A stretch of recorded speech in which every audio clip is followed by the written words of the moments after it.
Assalamualaikum warahmatullahi wabarakatuh. Kami dari kelompok Putra A ingin mempraktikkan tentang pelajaran kimia, yaitu tentang sifat koligatif, yaitu penurunan titik beku. Bahan-bahan yang kita gunakan ada 100 gram tepung kanji, 100 gram tepung roti, 20 gram tepung hangkue, 4 saset vanili kecil, 1 kg gula, santan 6 buah kelapa yang diambil kentalnya saja, serta menggunakan buah nangka.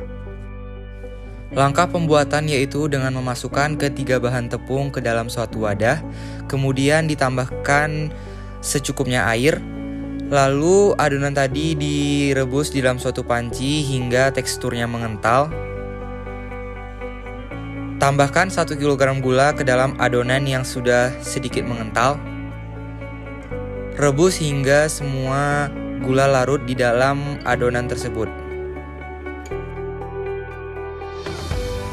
Setelah adonan pertama selesai, tuangkan ke dalam suatu wadah dan biarkan adonan pertama ini mendingin. Selagi kita menunggu adonan yang pertama dingin, kita akan membuat kuah santan untuk kemudian dicampurkan pada adonan pertama. Rebus santan hingga mendidih sambil diaduk rata. Kemudian kita tambahkan buah nangka ke dalam santan yang kita rebus tadi.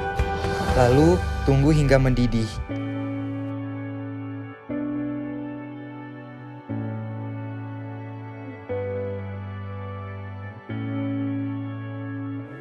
Setelah kuah santan mendidih, kemudian gabungkan adonan pertama dengan kuah santan yang baru kita masak, lalu aduk hingga rata.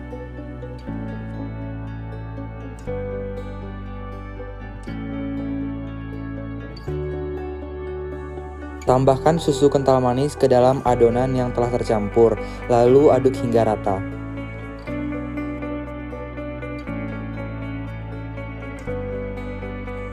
Kemudian pecahkan es batu yang telah disiapkan ke dalam suatu wadah.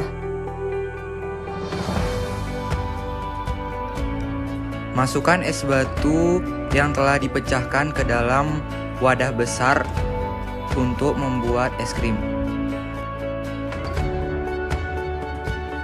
Kemudian tambahkan garam ke dalam wadah. Penambahan garam bertujuan untuk menurunkan titik beku, yang merupakan salah satu penerapan penurunan titik beku larutan dalam kehidupan sehari-hari. Saat garam ditambahkan di permukaan air yang membeku, maka garam akan larut dalam air.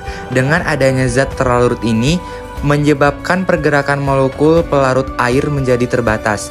Akibatnya, jarak antar molekul air akan semakin besar dan kerapatannya semakin kecil.